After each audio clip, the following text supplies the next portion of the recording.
அன்பிற்கினியவர்கள், இனிய காலை வணக்கம். ஒரு கிராமத்து வீட்டில் ஒரு பாட்டி திண்ணையோட ஓரத்தில் சாஞ்சு படுத்திருக்காங்க. அங்கே பக்கத்தில் அவருடைய பேத்தி விளையாடிட்டுருக்குது. திடீர்னு வானத்தில் மேகமெல்லாம் சூழ்ந்து மழை பெய்ய ஆரம்பிக்குது.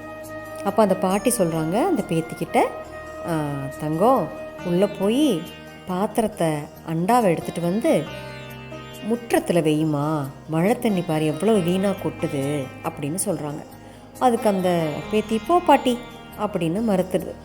அந்த பாட்டி மறுபடியும் சொல்கிறாங்க, என் தங்கம் இல்லை, உள்ளே போய் அந்த பாத்திரம் வச்சுருப்பேன் அண்டாவை, அதை அப்படியே கொண்டு வந்து முற்றத்தில் வை அப்படின்னு சொல்கிறாங்க. அந்த பேத்தியும் வேண்டா வெறுப்பாக போய் அந்த பாத்திரத்தை எடுத்துகிட்டு வந்து முற்றத்தில் வச்சிட்றாங்க. ஒரு அரை மணி நேரம் மழை கொட்டுது.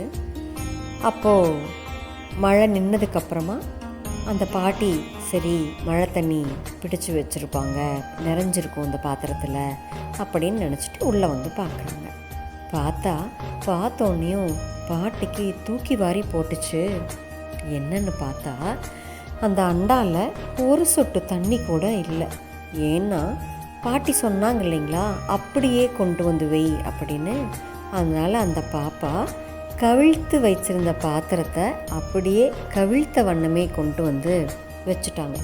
மழை என்னமோ வஞ்சனை இல்லாமல் கொட்டித்தான் தீர்த்துச்சு. ஆனாலும் நமக்கு அது பயன்படாமல் போயிடுச்சு. பார்த்தீங்களா, எல்லா விஷயங்களும் எல்லா வாய்ப்புகளும் அப்படித்தாங்க. கடவுள் எல்லாத்துக்கும் ஒரே மாதிரி தான் கொடுக்குறார். அதை நம்ம திறந்த பாத்திரம் மாதிரி உள்வாங்கிக்க தயாராக இருக்கணுங்க. வாய்ப்பாகட்டும் என்னவாகட்டும், அது நம்ம கடவுளை நம்புகிறோமோ இயற்கையை நம்புகிறோமோ, இந்த பிரபஞ்சம் நமக்கானதை கண்டிப்பாக கொடுத்துட்டே தாங்க இருக்குது.